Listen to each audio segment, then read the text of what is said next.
श्री राधा वल्लभ लाल की जय।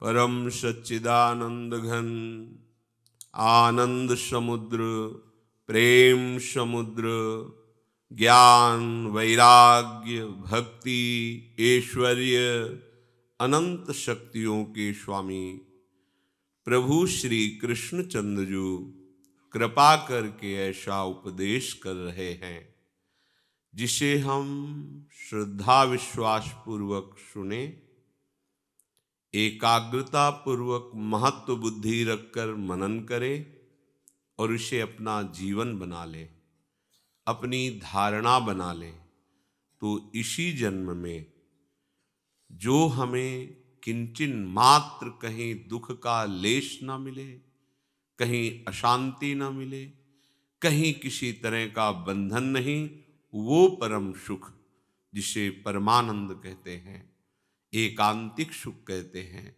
जिसे भगवत प्राप्ति कहते हैं, जिसे परम पद कहते हैं, वो हमें प्राप्त हो जाए।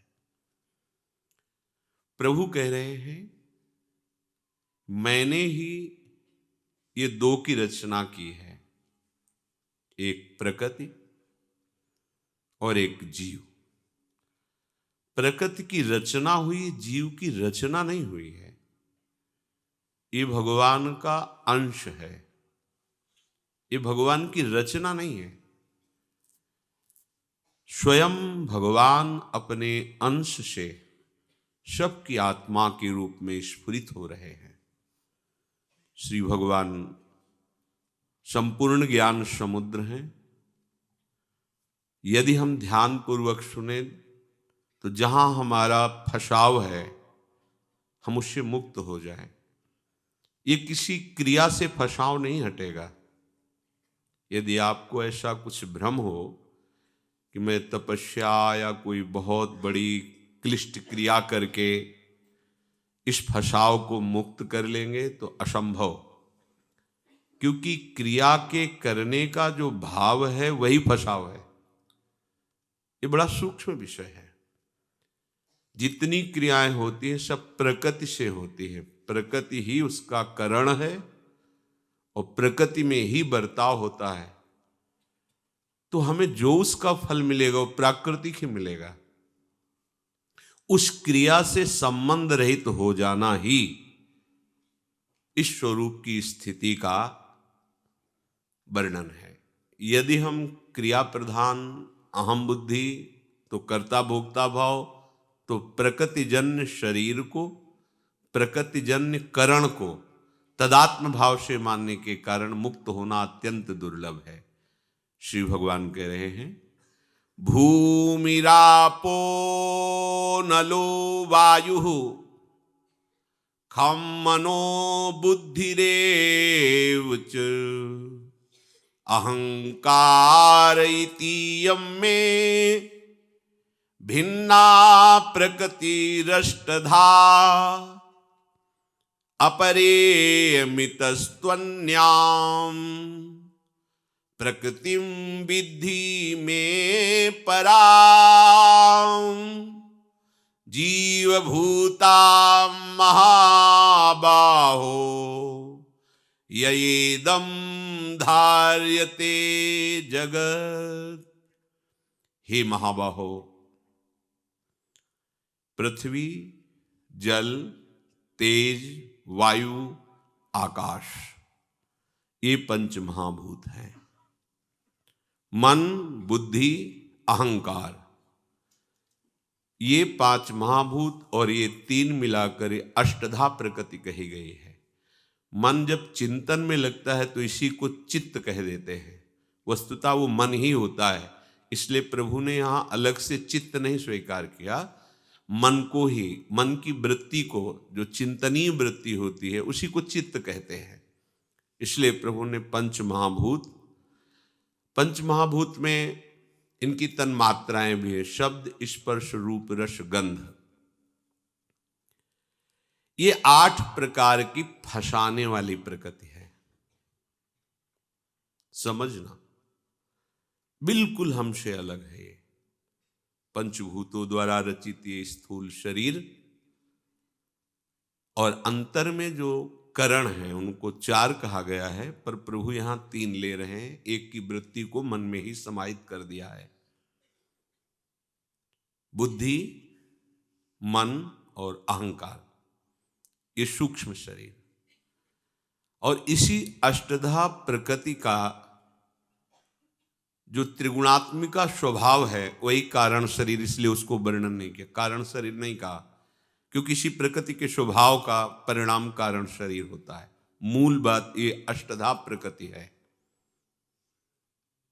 ये बिना जाने हर जीव इसी में खेलता है और अपने को भक्त मानता है, उपासक मानता है, ज्ञानी मानता है, योगी मानता है। कोई बिरला ही इस चक्र को रोक पाता है। जो मना कष्टान इंद्रियाणि प्रकृति स्थान कर्षति, उसको उल्टा करके प्रभु की तरफ आकर्षण कर पाता है।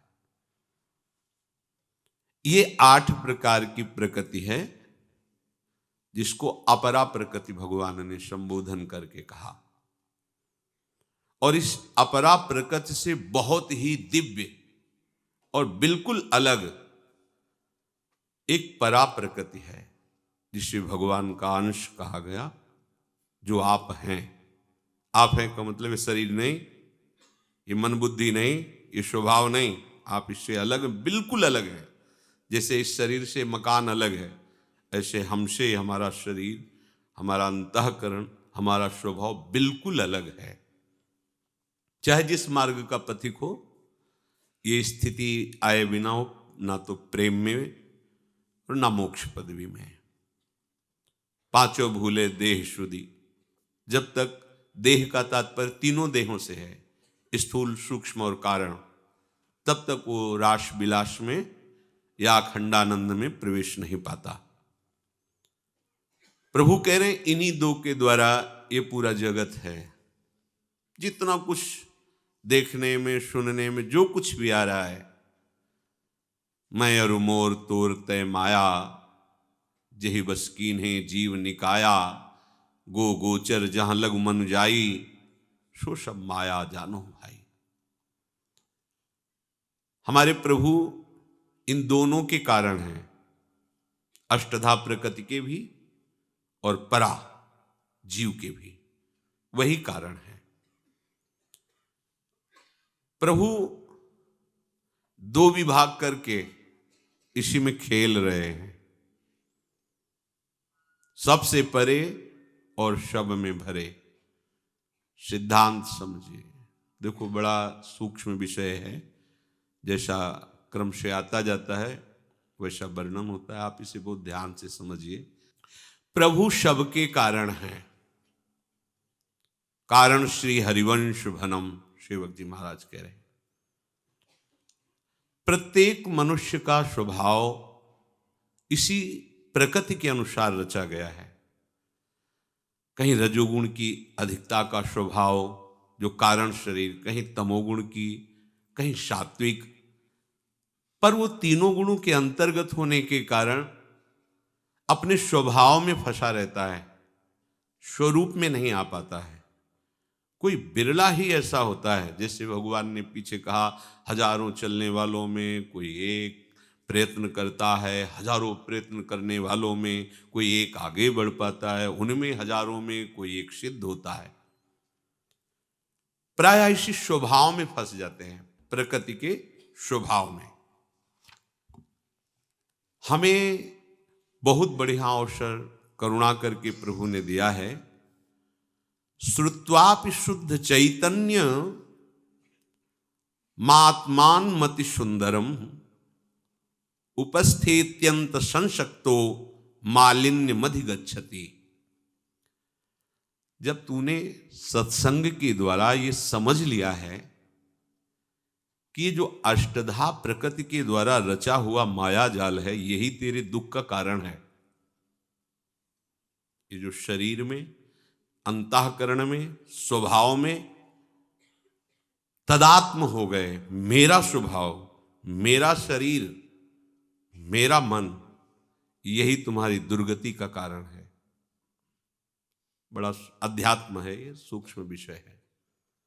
जब तक तुम इसे समझोगे नहीं तो इसी में खेलते हुए अपने को भक्त मानोगे, ज्ञानी मानोगे, अपने को महात्मा मानोगे।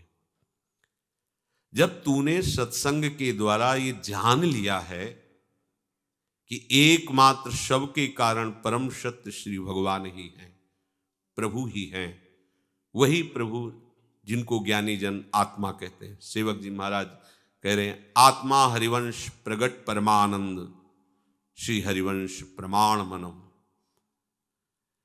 चैतन्य घन महासुख स्वरूप सौंदर्य राशि प्रभु को पाने का निश्चय जब तूने कर लिया, सत्संग सुनकर तुमने ये जान लिया कि आत्मज्ञान या भगवत प्राप्ति ही परम सुख है, ये अष्टधा प्रकृति के द्वारा रचे हुए माया जाल में मैं परा भगवद अंश स्वयं से फंस गया हूं,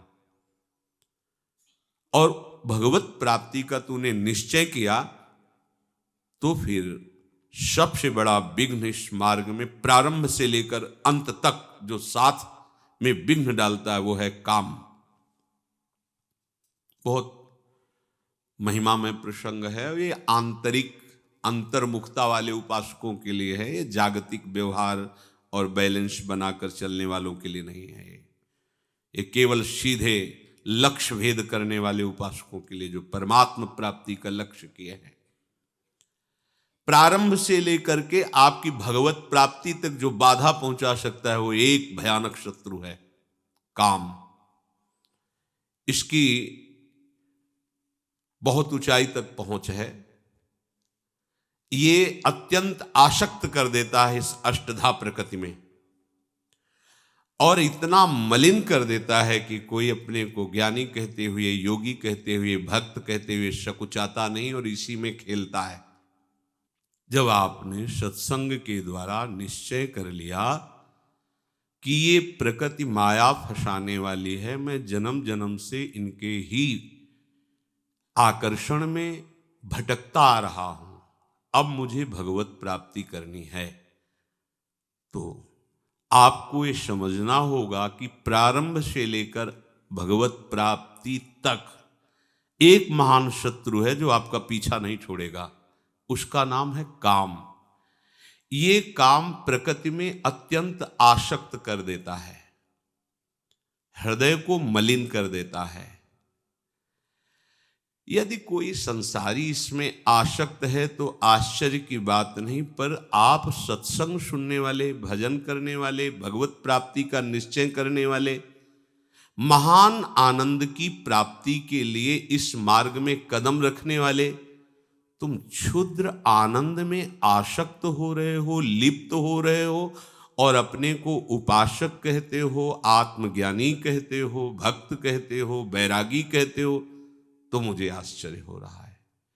कोई विषयी पुरुष भोगों में फंसा हुआ है तो आश्चर्य की बात नहीं है, पर आपने सत्संग सुन करके ये निश्चय किया है कि जीवन का परम लाभ आत्मस्वरूप का साक्षात्कार, भगवत साक्षात्कार है, तो आप इस महान आनंद के भोक्ता, महान आनंद के स्वरूप, महान आनंद में जाने वाले, फिर ये क्षुद्र आनंद को, क्षणिक आभास मात्र आनंद को क्यों स्वीकार करते हैं। बड़ा आश्चर्य होता है कि आप भक्त कहलाते हैं, ज्ञानी कहलाते हैं, योगी कहलाते हैं, और आप इस काम सुख का आकर्षण स्वीकार किए हुए हैं। भगवदानंद का अनुभव करने के लिए इससे आपको लड़ना पड़ेगा, ये महान बैरी है। सर्वभूतेषु चात्मानं सर्वभूतानि चात्मनि मुनिर्जनित आश्चर्यं ममत्वमनुवर्तते। जैसे शिक्षक विद्यार्थियों को पढ़ाता है और अंत में उसकी परीक्षा लेता है और परिणाम में उसे उत्तीर्ण या उसी क्लास में फिर रखता है। अगर परिणाम उसका सही नहीं तो उसी क्लास में फिर उसको पढ़ाया जाता है। ऐसे ही सच्चा सद्गुरु शिष्य की कसौटी कसता है।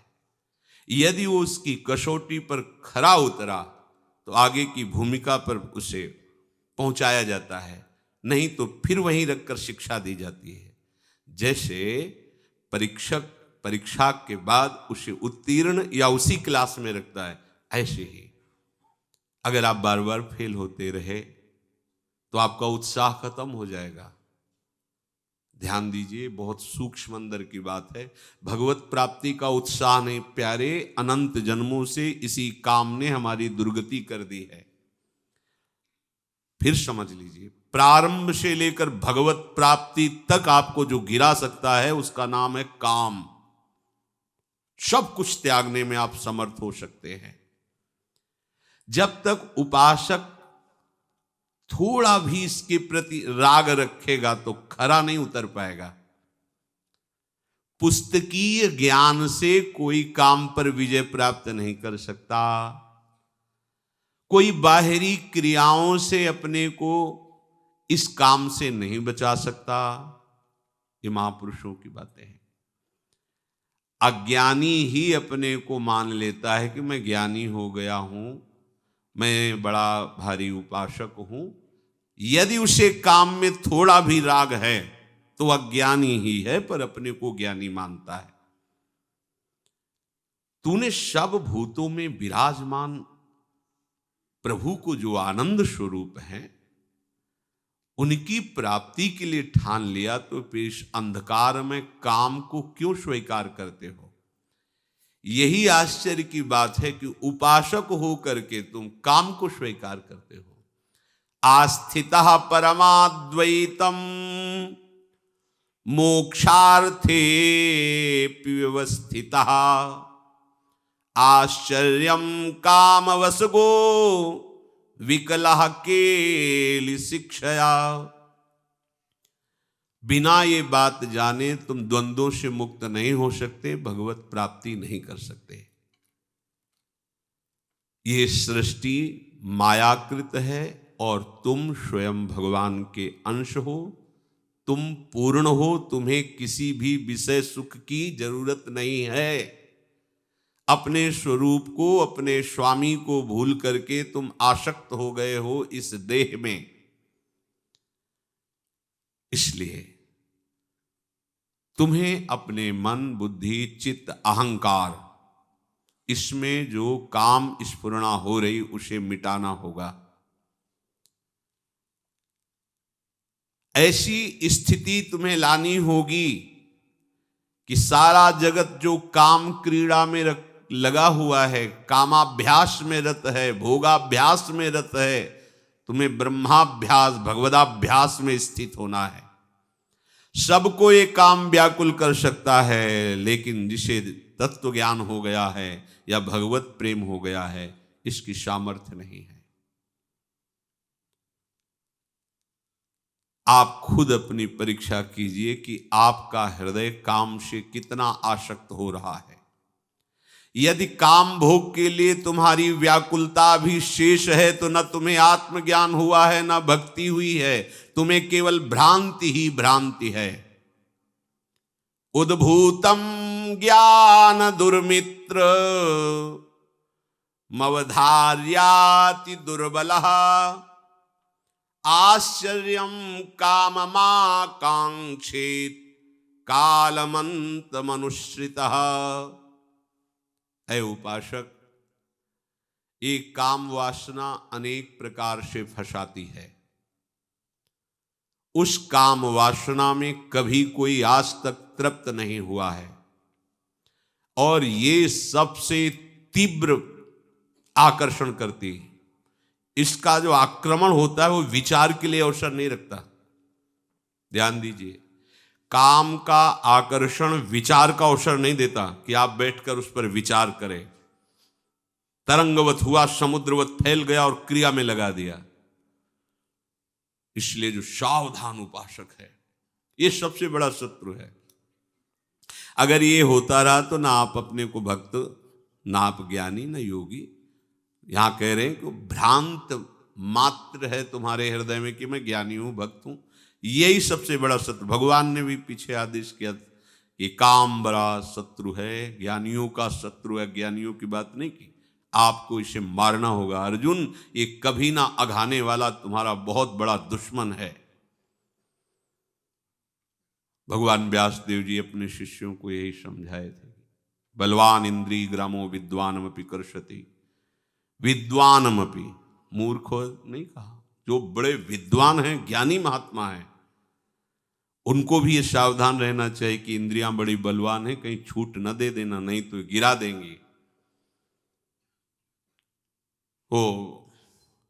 ये फिर प्रश्न उठता है कि फिर विद्वता किस काम की, ज्ञान किस काम का, यदि ज्ञानियों को भी गिरा दे।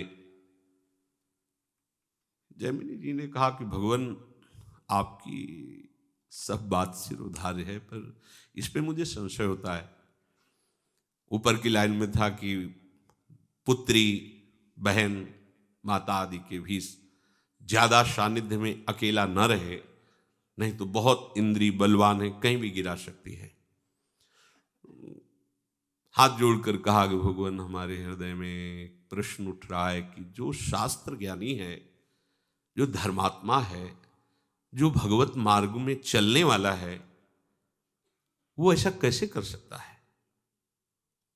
होगा, हमने तो लिख दिया, हमारे हृदय में भगवान ने प्रेरणा की, हमने लिख दिया।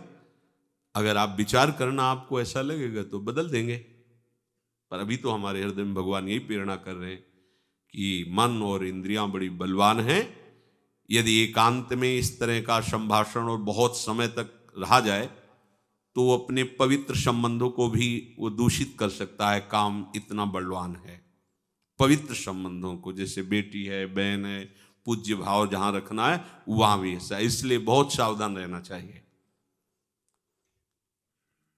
उनको उत्तर देने के लिए 2-4-5 दिन से अध्यापन करवाया। फिर कहा कि बद्रिकाश्रम में भी भगवान व्यास देव जी का वहाँ कुछ समय के लिए हम जा रहे हैं, आप यहाँ के श्रेष्ठ हैं, आप यहाँ संभालिए समस्त ब्रह्मचारियों को। शास्त्रों ब्रह्मचारी भगवत मार्ग में चल रहे थे। आश्चर्य की बात, 88 हजार ऋषि एक साथ रहकर भजन करते थे, एक साथ, कहीं किसी से राग द्वेष। 88 हजार। भगवान व्यास देव जी जाने की लीला की कि वो गए संध्या काल में, सब परम पावन नदी में स्नान करके संध्या आदि तर्पण आदि करने के लिए स्नान करके सब आ रहे थे। आगे आगे सब ब्रह्मचारी, पीछे नूपुरों की झनकार करते हुए 16 वर्षीय अवस्था, श्याम वर्ण, कमल नयन, महाराज मेरी रक्षा करो, ऐसे चरणों की तरफ देखा, लगा कोई माता बहन है, नहीं, गुरुदेव का आदेश नहीं। आगे कदम, महाराज मैं एक स्त्री हूं, जंगल में अकेली फंस गई हूं, रात्रि का समय होने वाला है, यदि आप मुझे शरण नहीं देंगे तो मेरे साथ अहित हो सकता है, अमंगल हो सकता है, और आपको रक्षा करनी ही चाहिए। नजर नीचे हुई किए हुए ही कहा, देखो ये हमारे यहाँ ब्रह्मचारियों का आश्रम है, स्त्रियों का प्रवेश निषेध है। उनका निषेध और विधि की यहाँ बात नहीं, हमारे जीवन की बात है। रात्रि का समय है, प्रातः होते ही मैं चली जाऊंगी, अगर आपको ऐसा भय है तो मुझे किसी कमरे में बंद कर दीजिए और सुबह खोल देना, हम निकल जाएंगे। उनको लगा कि जो शरण में आया है ऐसा, तो चलो कर देते। वो जो ब्रह्मचारियों के लिए वास थे, वो खपरेला, बांस के ऊपर ऐसे खपरेला रख के, और मिट्टी की दीवार ऐसे, जब झोपड़ी नुमा, ऊपर खपरेला ऐसे था, एक में कर दिया और कहा अपना ये दरवाजा बंद कर लो, मैं भी बुलाऊं तो तुम मत खोलना। बहुत सावधान। महापुरुषों का सेवन करने वाले महापुरुष ही हो जाते हैं, वो महापुरुष ही हैं, पर गुरु वाक्य पर उनको संशय हुआ, इसलिए उनकी परीक्षा हुई। वो और कोई नहीं है, भगवान व्यास देव जी हैं, श्याम वर्ण के, कमल नयन, नवीन अवस्था। अभी जाकर ध्यानस्थ, ध्यान में बस वही नूपुरों की झनकार, वही अमृतमय वचन, कामिनाम रसवर्धनम सुधामयम वाचो कामिनाम रसवर्धनम। अमृत जैसी बात लेकिन अंदर विकार पैदा कर दे। हमने तो पूछा ही नहीं कि तुम्हारा नाम क्या है, तुम कहाँ से आए हो और इस समय जंगल में कैसे। चल के पूछना चाहिए। नहीं नहीं, महाराज ने आदेश किया है, स्त्री का मुख देखना, संभाषण करना, एकांत में वार्तालाप, ये विरुद्ध है, नहीं, ठीक नहीं है। नहीं तो अपनी शरण में आई तो कम से कम गुरुदेव को बताने के लिए तो हमें होना चाहिए कि वो आई थी, अमुक जगह की थी, उसका अमुक। बड़ा चतुर है, मन बहुत चतुर है। हाँ, ये बात तो पता तो पूछ लेना चाहिए। और हमारे ही तो आश्रम में है, किस कहीं दूर थोड़ी जाना है। गए, दरवाजा कर, कौन? खोलो, मैं हूं। नहीं नहीं, आपका भी आदेश था कि मैं आऊं तो नहीं खुलना। नहीं नहीं, आप खोलिए, मुझे जरूरी बात करनी है। नहीं नहीं खोलना है। अब तो और व्याकुलता बढ़ी, ऊपर चढ़ गए, छोटी छोटी झोपड़ी नुमा, और खपरेला हटाया, बांसते उनको अंदर। वो मंद मुस्कान, तिरछी चितवन, मानो पूरे चित्त को आकर्षित कर लिया। हमने तो ये भी नहीं पूछा कि आप जंगल में कैसे अकेली थी, आपका क्या नाम है, आप यहां कैसे जंगल में फंस गए। कुछ नहीं बोल रहे, बस मंद मुस्कान, तिरछी चितवन। अगला प्रश्न बिना उत्तर मिले ही कर दिया, आपका ब्याह हुआ है कि नहीं? नहीं, ब्याह नहीं हुआ है। हाँ, हमारा भी नहीं हुआ है। कहां और कहां बात बदल गई। अब चेहरे की तरफ देखा दो, भगवान के अवतार भगवान व्यासदेव जी, वो श्यामता परेशवर्ण रूपिणी, जैसे यमुना जी के लिए कहा गया, ऐसी भगवान व्यासदेव भी है। अभी ब्याह कर लेते हैं, तिथि तारीख छटवाना आगे की बात है, अभी कर ले। ब्याह तो हम भी अपना सौभाग्य मानेंगे कि आप जैसे ब्रह्मचारी हमें स्वीकार करेंगे, पर हमारी एक शर्त है, अपना मुंह काला करके हमें पीठ में यहाँ से बैठाल कर नदी के तट पे जो देवी का मंदिर वहां ले चलो, वहीं हम आपको जयमाला पहना देंगे। सोचा रात्रि का समय है, सब ब्रह्मचारी शयन में, मुंह काला करने में क्या जाता है। मुंह काला किया, घुटने के बल हो गए, बैठे उन पे बोले चलो देवी के मंदिर में गए, 5 थप्पड़ मारे। उनका क्या ब्याह में ये भी होता है क्या? जब लौट के देखा तो भगवान व्यासदेव जी बोले, वो लिखा था इंद्रियाणाम बलवान, तो बलवान इंद्रिय ग्रामो विद्वान न कर्षति। आपको कुछ संशय? बोले गुरुदेव कोई संशय नहीं है, समझ गए प्रभु, ये इंद्रियां बड़ी बलवान है। अन्य वासनाओं को उपासक छोड़ सकता है, ये बड़ी बात है। अन्य वासनाओं को उपासक छोड़ सकता है, किंतु इसे सामान्य उपासक नहीं छोड़ पाएगा। अनेक ऋषि मुनि साधु सन्यासी योगी भक्त तपस्वी साधक ध्यानी इसके द्वारा गिराए जा चुके हैं, इस कामरूपी शत्रु के द्वारा। ये किसी भी देवता को भी नहीं बख्शता, किसी भी मुनि साधु सन्यासी योगी भक्त तपस्वी साधक किसी को नहीं बख्शता।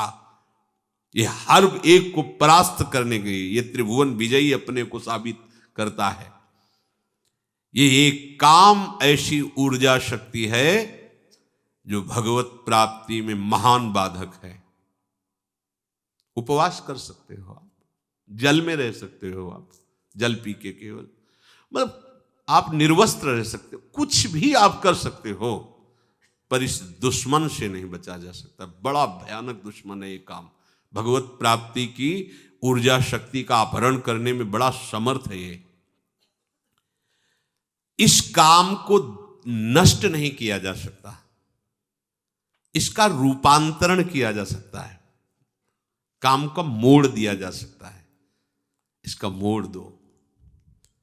हमारा नेत्र रूप देखना चाहता है, घ्राणेन्द्रिय सुगंध पाना चाहती, त्वचा स्पर्श करना चाहती है, जितनी भी इंद्रियां अपने अपने विषय में रमण करना चाहती हैं, हमारे प्रभु सबके समुद्र हैं।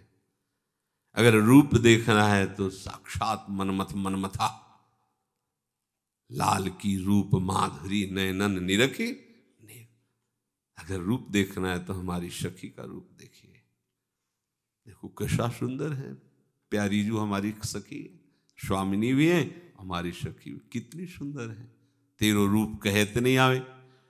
और घ्राणेन्द्री सौरभ हो, ओहो, जहां से प्यारी जो निकल, संपूर्ण वृंदावन का वातावरण प्रेम उन्माद प्रकट करने वाले सौरभ से युक्त है। स्वाद अलौकिक दिव्य भोग प्रियालाल को लगते हैं। क्या जब लाडली लाल दुलार करके ऐसे सखी को निहाल हो जाते, क्या यहां क्या, इसका रूपांतरण कर दो। श्रीमद चतुरासी जी का नित्य गायन नियम पूर्वक आप बहुत दीर्घ काल तक कीजिए और विश्वास रखिए काम जड़ से नष्ट हो जाएगा।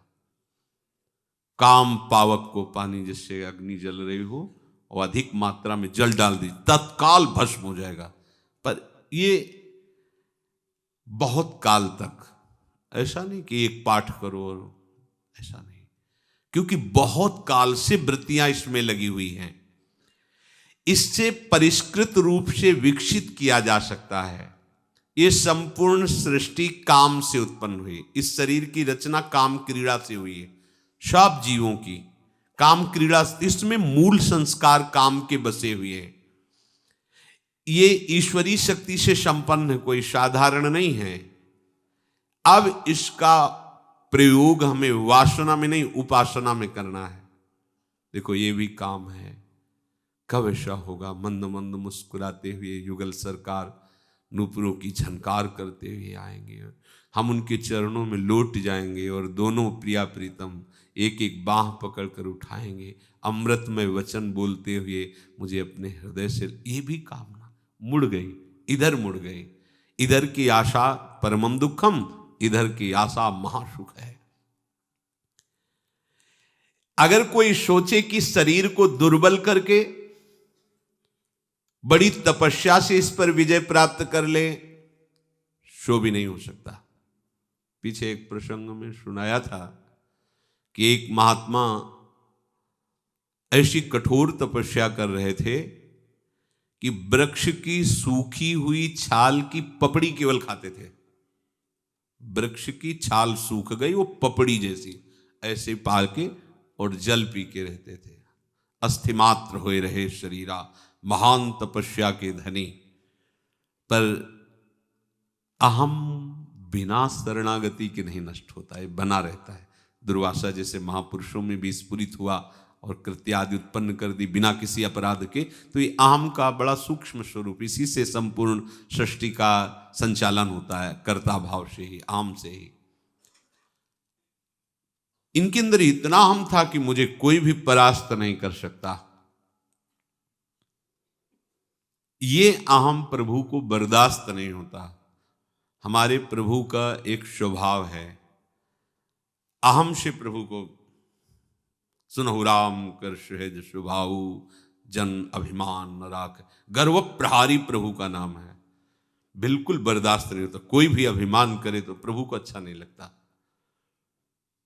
अब ये ऐसे पवित्र तपस्वी एकांत जंगल में वास करते हैं। ऐसा शुरू हुई लीला। लीला बिहारी की बड़ी विचित्र लीला होती है। अब जिन जिन वृक्षों से भिक्षा रूप से सूखी छाल पपड़ी खाते थे, वहीं जो है घी का बढ़िया हलवा ऐसे ऐसे गए तो देखा ये क्या पदार्थ है। अच्छा, मेरी तपस्या के बल से ये वृक्ष भयभीत होकर स्वादिष्ट पदार्थ दे रहे हैं। और बड़ा हलवा, कहाँ सूखी पपड़ी पाना और कहाँ हलवा पाना। हलवा पाया, अच्छा लगा। अब तो सूखी पपड़ी की तरफ दृष्टि ही ना जाती, और जब बैठते ध्यान में तो यही आता कि अगर सब वृक्षों में ऐसा ही हो तो पेट भर जाएगा। तो कई वृक्षों में लगाने लगे।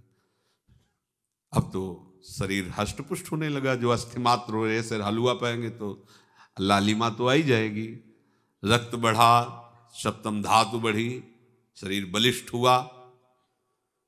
उन्होंने विचार किया कि ये वृक्ष इतना हमसे प्रभावित हो रहे हैं, आज थोड़ा जल्दी चलते हैं। तो जल्दी गए तो वहां कटोरे में हलवा ले एक नवयुवती लगा रही थी। ये भगवान की माया का प्रभाव, माया से रची हुई थी। जीव ही देखा उसने कि बेसमय में वो आ गए, अचानक एकदम डर गए, सहम गए, ऐसा मानो बहुत भयभीत हो। उन्होंने नहीं, भयभीत होने की जरूरत नहीं है महाराज, आप महान तपस्वी, आप मुझे भस्म भी कर सकते हैं, पर आप कोई सेवा स्वीकार नहीं करते, तो मुझे लगता था कि मैं आपकी सेवा करूं। हमें इतना प्रेम करती हो तुम? महाराज सामने तो आ नहीं सकती थी, मेरी हिम्मत नहीं थी, तो इसलिए ऐसा। अब वृक्ष में लगाने की जरूरत नहीं, सीधे वो पात्र में दे दो हलवा का। पूरा हलवा पाया। वृत्ति बिगड़ती चली जाती है। फिर कहे कि यहां हम आए और तुम आओ, इससे सीधे कुटिया में आ जाओ। बस बोले महाराज हम यही तो चाहती थी कि आपकी कुटिया तक पहुंचे, वो आपकी सेवा करो।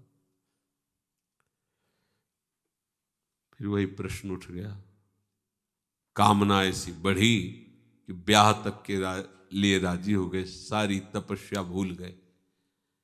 कोई भी सब कुछ त्याग सकता है, ये महापुरुषों की बात है। इसको त्यागना बड़ा कठिन, ये बड़ी ऊंचाई तक गिरा लेता, हम कहते हैं मानो आपका 1 करोड़ रुपया जमा किया पूरे जीवन में, अभी वैराग्य हो गया, फेंक दो यमुना जी में, फेंक दो उसको, अभी आप मुक्त हो गए क्योंकि आपने उसका प्रयोग फेंक दिया। लेकिन आप 1 साल से बेविचार कर रहे हैं, आप अब वैराग हुआ तो भोगना पड़ेगा। शुभ गति बेविचारी की नहीं होती। व्यसनी धन शुभ गति व्यभिचारी, कैसे? अब उसकी पूर्ति कैसे होगी? आपका बहुत यश हो रहा है, विवेक द्वारा बच सकते हो, नहीं, ये तो हरि गुरु का।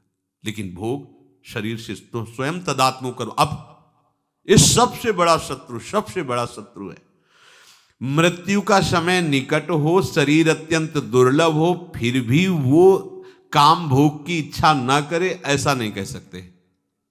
पूज्यपाद सिउड़िया बाबा जी ने एक उदाहरण में दिया कि हरिद्वार में एक महात्मा शरीर पूरा होने का कुछ समय पहले ही शैया में पड़े थे, तो बहुत से शिष्य ने उनका अंतिम उपदेश आप कर दीजिए। तो उनका यहाँ से लेके कन्याकुमारी तक यदि स्वर्ण बिछा हो तो मेरा मन नहीं जाएगा, पर इस समय भी मेरा मन कामाशक्त ना हो जाए ये मैं पूरा नहीं कह सकता। अंतिम समय उन्होंने कहा, मतलब भाव ये था कि इस पर कभी कोई ऐंठ न करे हम में कि मैं इसका विजयी हो चुका हूं। एक गांव से संत भगवान भिक्षा मांग के निकलते थे, तो एक गांव किनारे वैश्या थी, वो उनका उपहास करती, बाबा जी तुम्हारी दाढ़ी पवित्र कि हमारे बकरे की दाढ़ी पवित्र? तो कुछ नहीं बोलते। अंतिम समय था, बुलवाया उसको और कहा बेटा मेरी दाढ़ी पवित्र। अरे बोले बाबा आप तो, बोले हाँ उस समय इसलिए नहीं बोला कि मुझे विश्वास नहीं था कि कहीं इंद्रियां कभी भी फिसला। अब मैं अपने प्रभु के धाम जा रहा हूं, अब कह रहा हूं मेरी दाढ़ी पवित्र। अर्थात पूरे जीवन भर उपासक को इससे सावधान रहना ही होगा, और यही गिरा देता है, बड़े बड़ों को टांग मार के गिरा देता है। इसके दांव पेच बड़े विचित्र हैं। आश्चर्यजनक बात है कि इस महान शत्रु को उपासक अपना मित्र मान लेता है, नए नए ज्ञान की बातें करता है, नए नए अनुभव बताता है, पर जन्म जन्म से जिस काम का गुलाम रहा है उस काम को कोई युक्ति नहीं सूझती कि निकल जाए उससे, उसमें फंसता चला जाता है। अगर आपको वास्तविक भगवदानंद की प्राप्ति करनी है तो इसे नष्ट करना होगा। आज जैसे आपने सुना, एक क्षण में आपको लगा कि मैं छोड़ दूंगा, ऐसा लगता है आज के बाद कभी नहीं, पर जो अंदर वृत्तियां हैं आपकी वो ये बात नहीं मानेंगी। अभी कसम खा लो वृंदावन की, जिसकी जो चाहो, अभी शीतलता आ जाएगी, त्यागाच्छांतरंतरम, अभी हृदय शीतल, हाँ आज के बाद कभी नहीं, हटो यहां से। अब जो वृत्तियां हैं वो आपको जलाएंगे, उस जलन को कोई सहजा, उसी को महात्मा कहते हैं। तास्तितिक्षस्व भारत, उनको सहन करो, बस वो शांत हो जाएंगी। सहन करना बड़ा ही कठिन है, जो सहन कर लेता है वही जीते जी जीवन मुक्त है। एक केवल ये प्रश्न का समाधान कर लो। उस दिन एक श्रृंगार के बाद यही कहा था कि और सब कुछ ठीक चलेगा, ठीक है, लेकिन आपको इस इंद्री पर विजय प्राप्त करनी पड़ेगी, जनेंद्री पर। ये अगर नहीं संभली तो साहब ज्ञान बकवास ही रहा, केवल बातें बनाते रहो, कुछ हाथ नहीं लगेगा। आप खुद अंदर से देख लो, कोई दिव्यता, कोई अनुभूति, कोई भगवदानंद, ये सब बातों में रहेगा, हृदय में, अनुभव में नहीं आएगा। ऐसे वैष्णोजन के दर्शन के लिए नरसिंह मेहता कहते, काछ वाच मन निश्चल राखे, धन धन जननी तेरी रे, भड़ नरसैया दर्शन पावा। बड़े भाग्य जो ऐसे महात्मा के दर्शन हो जाए। काछ वाच मन निश्चल राखे, जो किसी कामिनी की तरफ मन को नहीं जाने दिया, जो वाणी को कभी प्रपंच की वार्ता में नहीं लगाया, और जो कभी लंगोटी का कच्चा नहीं हुआ, वही सच्चा महात्मा है। सच्चाई में चलने के लिए इस शत्रु को गिराना ही पड़ेगा, इस शत्रु से हटना ही पड़ेगा। आज हट लो या जन्म जन्म के बाद हट लो, ढिलाई आपकी है, सहयोग प्रभु का है। प्रभु बहुत सामर्थ्यशाली है। ये काम एक अंश से प्रकाशित है। वो हमारे सच्चिदानंद प्रभु गुरु हैं, वो हमारे स्वामी हैं, वो हमारी आत्मा है, हमारे प्रीतम हैं। हम उनका नाम जप करके, उनकी लीला गुण गायन करके, उनके चरणामृत के प्रभाव से इस पर विजय प्राप्त कर सकते हैं। ऐसा नहीं कि कोई प्राप्त नहीं कर पाया या कोई प्राप्त नहीं कर सकता, ऐसा भी नहीं है। इसका कोई प्रभाव नहीं पड़ता जिसका चित्त श्यामा श्याम के चरणारविंद के रंग में रंग गया है। उपासक जब ये निश्चय कर ले कि मुझे इससे अपना पिंड छुड़ाना है, तो बहुत समय तक वो वृत्तियां उसको जलाएंगी, वो उसको सहे, उनके अनुसार कोई चेष्टा ना करे। यही सब गड़बड़ हो जाता है। यम ही न व्यथ्यन्त्येते पुरुषम पुरुषर्षभ शम दुखा सुखाधीनम सोमृतत्वाय कल्पते। जो इस व्यथा को सह जाता है, व्यथित नहीं होता है, सुख दुख में समान भाव रहता है, वो परम पद का अधिकारी हो जाता है। इसीलिए तो चले भगवत मार्ग में शयन करने के लिए। हम गंदे आचरण करते रहें, साधु कहलाएं, भगवत भक्त कहलाएं, योगी कहलाने से क्या है? ये सब बहिर्मुख लोग हैं जो आत्मानंद को जानते ही नहीं, वो तुम्हारी बड़ाई कर रहे हैं, तो तुम अपने को क्या समझ रहे हो? क्या समझ रहे हो? जो भोगों में फंसे हुए हैं, शरीराभिमानी, वो तुम्हारी बड़ाई कर रहे हैं। अगर कोई एक महात्मा कह दे तुम ठीक चल रहे हो, तो करोड़ों की बात फेल हो जाएगी। एक बोल दे तुम ठीक चल रहे हो। हमें इन संसार में आसक्त जनों की बड़ाई से अपने को बड़ा महात्मा नहीं मान लेना है। कुछ नहीं, कोई निर्णय नहीं है, कोई उनमें वो विवेक शक्ति नहीं है। हम उनकी बातों को मानकर अपने को महात्मा मान लेते। अंदर झांक के देखो तुम्हारे अंदर क्या है, चाहे जिस वेश में हो। हमारा उद्देश्य भगवत प्राप्ति यदि हो गया है, चाहे गृहस्थ हो, चाहे विरक्त हो, कोई भी हो, वो धर्म के अनुसार चले, अपने धर्म के अनुसार चले। पूर्ण रूप से आप मुक्त हो जाओगे यदि आप इसको सहना सीख गए। पर है बहुत कठिन सहना, है बहुत कठिन। जिस प्रकार प्रकाश और अंधकार एक साथ कभी नहीं रह सकता, ऐसे ही काम और भगवदानंद एक साथ कभी नहीं रह सकता। यदि प्रकाश है तो अंधकार का लेश नहीं, यदि अंधकार है तो अभी सूर्य उदय नहीं हुआ, अभी ज्ञान का सूर्य उदय नहीं हुआ। संसार कामना और वासना में भागता रहता है। यदि तुम भी कामना और वासना में भाग रहे हो तो तुम कैसे उपासक हो? तुम संसारी हो। तुम्हें कोई ज्ञान नहीं हुआ, तुम्हारे अंदर कोई सिद्धांत नहीं है। इसलिए ये मिथ्या ज्ञान, ये मिथ्या साधन छोड़िए, और जिसे ईश्वर कहा गया है, परमात्मा कहा गया है, आत्मा कहा गया है, ब्रह्म कहा गया है, प्रभु कहा गया है, उसका आश्रय लेकर स्वप्नवत, कल्पनावत, मायाव्रत इस काम से अपने को बचा लीजिए। इस स्थिति को तू प्राप्त कर ले कि जन्म जन्म से जो तुझे रौंद रहा है, ये काम तुझे आकर्षित न कर पावे। जब तक तुझे सच्चा ज्ञान नहीं होगा, तब तक ये काम घसीटता रहेगा, तब तक तेरे हृदय की जलन मिटेगी नहीं। अछत काम सुख सपन्यों, ना स्वप्न में भी तुझे शांति नहीं मिलेगी। इहा मूत्र विरक्तस्य नित्या नित्य विवेकिनः, आश्चर्यम मोक्ष कामास्य मोक्षादेव विभीषिका। संसारी द्वंद्वों में जीता है, उपासक द्वंद्वातीत होता है। अच्छा बुरा, लाभ हानि, सुख दुख, आसक्ति घृणा, जय पराजय, संघर्ष शांति, ये सब संसारी के जीवन में होते हैं, साधु के जीवन में नहीं, उपासक के जीवन में नहीं।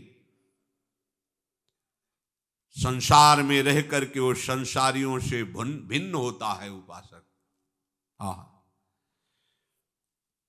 मृत्यु होने पर तो सबके छूट जाते हैं, पर उपासक वही है, शरीर रहते हुए इस पर विजय प्राप्त कर ले। जब कोई शरीर छोड़ता है तो पाप पुण्य उसकी संपत्ति होते हैं, और वो लेकर के यहां से पाप पुण्य जाता है। पुण्य अधिक हुआ तो स्वर्ग जाता है, पाप अधिक हुआ तो नरक जाता है। फिर पाप पुण्य दोनों से बना हुआ एक शरीर, मानव शरीर मिलता है। फिर कर्म, फिर यही दुर्गति। अतः ऐ साधक, तू भगवत प्राप्ति का साधक बन, कामनाओं का नहीं। भोग की कामना जब तक है तब तक तू अपने को किसी भी प्रकार का साधक मत मान। ये निकृष्ट भाव त्यागना ही पड़ेगा। बहुत दुर्दशा हो जाती है, बहुत दुर्दशा। साधक समझ नहीं पाता। श्री स्वामी सच्चिदानंद जी महाराज जब भ्रमण हम कर रहे थे तो कुछ समय उनके पास भी रहे, बड़े अच्छे महापुरुष। वो उस समय ब्रह्मचारी जीवन होता है, जैसे नैष्टिक ब्रह्मचर्य, महावाक्य, संन्यास, ऐसे क्रम होता है। उस समय नैष्टिक ब्रह्मचर्य के व्रत में थे। तो उन्होंने कहा, ब्रह्मचारी एक तुम्हें घटना सुनाते हैं पास की, वो इसलिए सुनाते हैं कि इसको बहुत गौर से सुन लेना। हम कहा जी महाराज जी। बोले एक हमारे परिचय के ब्रह्मचारी जी थे, वो एक यहाँ बहुत बड़े जमींदार हैं, कोई गांव का नाम बताया उन्होंने। कहा वो जमींदार हैं, वो संतों को भगवान मानते हैं। कोई भी संत चला जाए बिल्कुल भगवान का स्वरूप मानकर उनकी आरती पूजा, और घर एकदम उनके लिए फ्री। कहीं बैठो, किसी से बात करो, मतलब उनका बड़ा भगवत भाव। बोले वो ब्रह्मचारी जी उनके यहाँ 10-10 दिन रुकने लगे। जब हमें पता चला तो जब हमारे पास कभी आए तो उनको कहा, बिल्कुल बिल्कुल सिद्धांत के खिलाफ मत चलो, शास्त्र आज्ञा नहीं करता। विरक्त को आज्ञा शास्त्र नहीं करता आप गृहस्थ के घर रुक जाओ, नहीं। आप अगर रात्रि हो रही है, किसी नगर में, गांव में है, तो देवालय में रुकिए, भिक्षा ले लीजिए, देवालय में पाइए। गृहस्थों के आसनों पर शयन करना, उनके घर में कई दिन तक रहना, ये ठीक नहीं। अगर कहीं ऐसा बन भी जाए संयोग कि उनके घर में रहना है, तो उनके घर के बाहरी हिस्से में, जैसे छप्पर पड़ा है, खपरेला पड़ा है, या बारंडा है, एकदम खुले में चौड़े पे आसन लगाना चाहिए साधु को। कोठरी में, कमरे में, ऐसे अंदर नहीं, गृहस्थी के लिए ऐसा नहीं। उनको हमने समझाया। स्वामी जी सच्चिदानंद जी बोले कि आप 10-10 दिन जमींदार जी के यहाँ रहते हैं, यद्यपि वो बड़े श्रद्धालु हैं, पर शास्त्र विरुद्ध है, आपको ऐसा नहीं करना चाहिए। वो उनको बड़े उपनिषदों के सूत्र ज्ञान थे, तो वो हंस के स्वामी जी कहते कि देखो भाई, हम पढ़े लिखे ज़्यादा तो है नहीं, पर हम महापुरुषों से कढ़े हैं, इसलिए हम कह रहे हैं तुम गलत हो। अब आप हमारा उपनिषदों के सूत्रों से मुख बंद करना चाहें तो बात अलग। हम पहले कह रहे हैं पढ़े लिखे नहीं, पर महापुरुषों से कढ़े। वो बड़ा शिव स्वरूप एकदम, ऐसा मतलब जैसे पहलवान कोई, क्योंकि बाल ब्रह्मचारी और त्रिपुण्य तो साक्षात लगता है कि महादेव बैठे हुए, दंडधारी महात्मा। फिर उन्होंने जो घटना सुनाई, वो वहाँ अधिक समय, और उनको को तो जमींदार थे, धनी थे, खूब खेती थी और बहुत सेवक थे, तो बड़े प्रसन्न होते संत हमारे घर। कोई कोई ऐसे महाभागवत होते हैं गृहस्थ, वो बिल्कुल मतलब ऐसी स्थिति, एकदम संतों के प्रति भगवत भाव, जैसे रसिकानंद माल में आती हैं बहुत से चरित्र। अब क्या हुआ कि उनकी जो घर की एक बेटी थी, वो बैठना उठना धीरे धीरे धीरे धीरे, ये मन है। जब तक ये मन जिंदा रहता है तब तक तुम बहुत सावधानी तुम्हें मार देगा। अब उनका व्यवहार हो गया, प्रेम हो गया। अच्छा, उनके लिए चांस था। नैष्ठिक ब्रह्मचर्य के बाद सन्यासी होता है, लेकिन केवल ब्रह्मचारी के बाद वो गृहस्थ में भी जा सकता है। तो उन्होंने बात की, दोनों भागने के लिए तैयार हो गए। भागे, भगवान का खेल। स्टेशन में उनके परिवार का आर्मी से छुट्टी में आया हुआ था। वो अपना सब देखा हो तो कहा, कहाँ बिटिया? अब तो उसके होश उड़ गए। उसने कहा, भैया पता नहीं क्या बाबा जी ने खवा दिया, हमारी बुद्धि खराब हो गई, हमें लिए जा रहे हैं। ओ उनके तो अब क्या बोले उनको। अब वो तो बलवान आदमी पकड़ा, गाड़ी आई थी उनको लेने के लिए, तो आर्मी वाले को उसी गाड़ी में बाबा जी को बैठाला, उनको बैठाला, ले गए। अब वो तो जमींदार ने कहा कि हम तो प्रणाम करते हैं, आप लोग जैसा चाहें वैसा निर्णय करें, हम इस विषय में ना तो दंड विधान कर सकते हैं ना हाँ कर सकते हैं, आप देखो। वो सच्चे भक्त थे। फिर नए नए वो सब जवान, तो स्वामी जी कह रहे थे उनकी है ऐसी स्थिति कि वो हम शब्द नहीं कह सकते, है ऐसी मार पड़ी, पूरे वृक्ष में बांध के उनको चलने लायक नहीं रह गए। उपासक को ये सोचना चाहिए कि जन्म जन्म से हम भोगों में भ्रमित हो रहे हैं, फिर भी उन्हीं भोगों की तरफ यदि तो हमारा प्रभु का आश्रय क्या रहा, हमारा भजन क्या रहा, और हम बहुत इसको छुपा के रखते हैं, बहुत सजा के रखते हैं। ये आशा खत्म करो भाई। सत्संग सुनते हैं, भगवत मार्ग के पथिक है, आपने ही निश्चय किया ये मार्ग, जबरदस्ती किसी ने आपके गले में बांधा नहीं है, आपने स्वयं निश्चय किया है। जब आपने प्रभु को पसंद किया तो गंदी बात क्यों करते हो?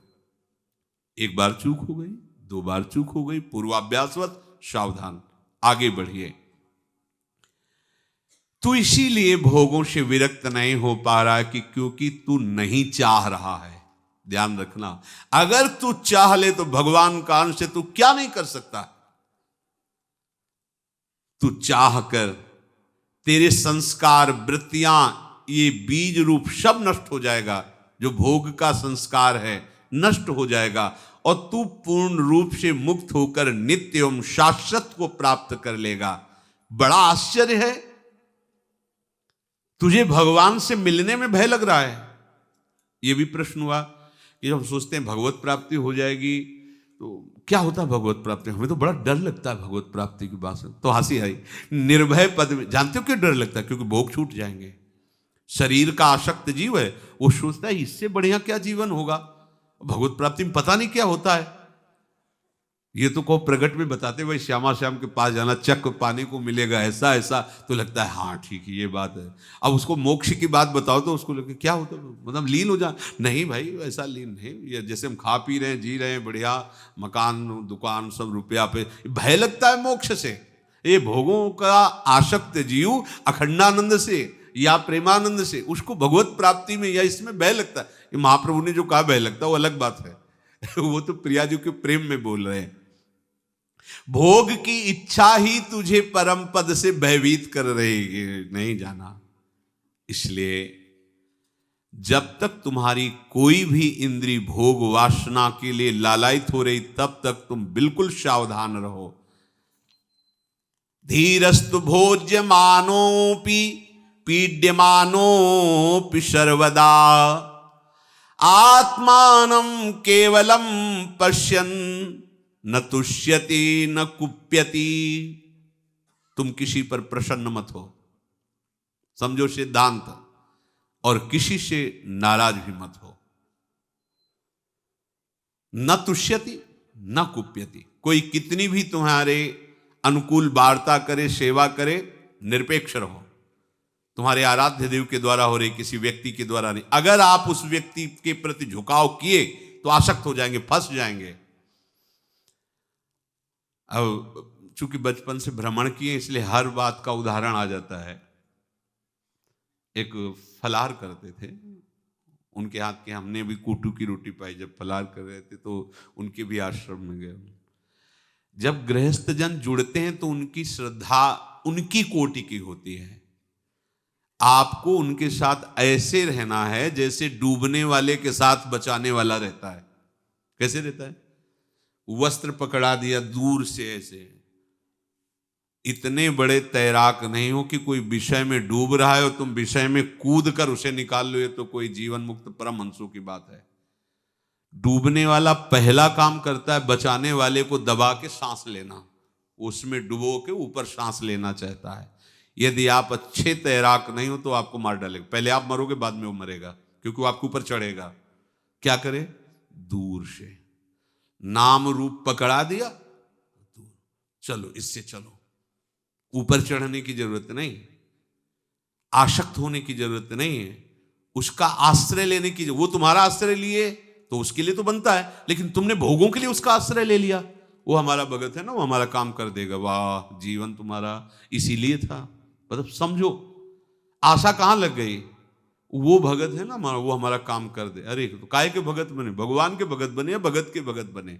वो तो धन्य है, गृहस्थ होकर तुम्हें विरक्त भगवान का पार्षद मानकर उसने शरण स्वीकार किया। वो अगर जानता होता बचना तो तुम्हें क्यों स्वीकार किया? अब तुम्हें चाहिए उसे भी बचाओ और तुम भी बचो।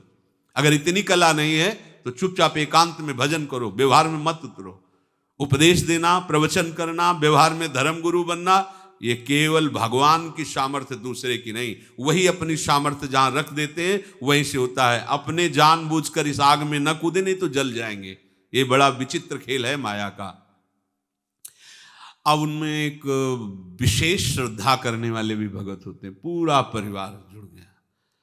अभी कुछ ही समय जुड़ा हुआ था, एक छोटा बच्चा था उनके, और वो पधार गए। और उनकी पत्नी ने, महाराज अब तो हमारा कोई न रिश्ते नातेदार कोई नहीं, आप ही गुरुदेव हो। आश्रम में ही गुरुदेव के रहने लगे, और धीरे धीरे गुरुदेव की सारी एकांतिक वृत्ति, जैसे मृग ने भरत जी की हरण कर ली, ऐसे उनकी एकांतिक निष्ठा सब। अब जहां जाना है तो, अब जैसे कोई कहता था कोई शरणागत की लाज रखना, तो भगवान ने भी तो अब शरणागत है, गए गए। ये बहुत सावधानी। इसीलिए जो भगवत प्राप्ति को उपासक है, न तुष्यति। कोई कितनी भी सेवा करे, कोई कितना भी अनुकूल हो जाए, तुम्हारी चित्तवृत्ति अगर उसके चिंतन में गई तो तुम कैसे उपासक हो? आराध्य देव पर जानी चाहिए। निमित्त किसी को बना दे मेरे प्यारे, लेकिन हमारा भरण पोषण, हमारा जीवन मेरे आराध्य देव है। दूसरी जगह वृत्ति नहीं जानी चाहिए। अगर आप भजन में बैठे और किसी व्यक्ति का ध्यान आ रहा है कि उसने बहुत हमें अर्थ दिया, अनुकूलता दी, सेवा की, तो आप उसके उपासक हैं, हरि के नहीं। अगर कोई ऐसा हित कर रहा है तो हमें अपने प्रभु की तरफ दृष्टि जाने, प्रभु आप ही हो, आप ही ऐसे भाव में, ऐसे रूप में आकर के ऐसा कर। तो न तुष्यति, और कह रहे न कुप्यति। अगर कोई प्रतिकूल हो रहा है, अपमान कर रहा है, क्लेश दे रहा है, उसे क्रोध नहीं करना है। हमारे को पावन कर रहा है, कोई न कोई हमारे अपराध वृत्तियां ऐसी रही, उनको ठीक कर रहा है, तो हम डॉक्टर पर नाराज थोड़ी होते हैं। वो हमारा डॉक्टर है जो हमारी निंदा कर रहा है, हमारा अपमान कर रहा है। अहंकार का नाश करने के लिए आराध्य देव ऐसे को लगा देते हैं कि तुम्हारी दवाई कर देगा। चाहे देखो, भगवान के भक्त को कोई सताए ऐसा है कौन त्रिभुवन में? पर ऐसे भी देखे जाते हैं कि उनको जुकाम भी नहीं होता और पीट देते हैं। तो कौन है? वही भगवान। उसमें अपनी सामर्थ्य, जाओ इसको गाली दो, इसको पीटो, इसकी निंदा करो। अब उसके अंदर रहा खा जो भी अभिमान हो सब साफ हो जाता है। बड़े बड़े सिद्धों को पिटवा दिया, सिद्धों को जो भगवत साक्षात्कार किए हुए है। इसलिए न कुप्यति, कोई निंदा कर रहा है, कोई अपमान कर रहा है, भगवत मार्ग के पथि को नाराज नहीं होना है। अगर थोड़ी देर नाराजगी भी आ जाए तो उसे फिर विचार के द्वारा शांत करो। आगे ऐसी स्थिति आ जाएगी कि क्रोध नहीं आएगा। उपासक को चाहिए कि उन्हीं भोगों को स्वीकार करे जो भगवत विरोधी नहीं है। खान पान वस्त्र आदि उतना ही जितने से हमारा प्रभु का चिंतन न छूटने पावे। और प्रारब्ध से जो कुछ उसको दुख मिले, सुख पर विचार करना है और दुख पर विचार नहीं करना। भोग सामग्री प्रारब्ध के अनुसार आ गई है तो भगवत अनुकूल उसे स्वीकार करते से सबकी सेवा में लगा देते हैं। तुम्हारे प्रारब्ध से आई, सबकी सेवा में लगा दो, बट गया। दुख आया है तो दुख नहीं बांटना। दुख को स्वयं भोगना है, इस पर कोई विचार नहीं करना, क्यों आया, कैसे जाएगा। नहीं नहीं, प्रभु ने दिया है, मंगल विधान है, हमें पावन किया जाए, ये भागवतिक सिद्धांत है। संसार में उसे जाना पड़ेगा, उसे कर्म करना पड़ेगा। संसारिक जन उसकी स्तुति भी करेंगे, निंदा भी करेंगे, पूजा भी करेंगे, पीड़ा भी देंगे। आपको संभलना है, ना किसी पे क्रोधित होना, ना किसी पे प्रसन्न होना है। प्रारब्ध भोग आने वाला है। रामकृष्ण जी को कैंसर हुआ, भगवान के अंतिम समय में उनके चरणों में बाण मारा बहलिए ने, जीसस को सूली पे लटका दिया गया, मंसूर के हाथ पांव काट दिए गए, और दयानंद जी, मीरा जी, सुकरात जी, इनको जहर पीना पड़ा। तो बहुत सी ऐसी चेष्टाएं संसार तुम्हारे साथ करेगा। आप कह दो हमें तो ऐसा नहीं है, तो आप उस स्थिति में कहां पहुंच रहे हो।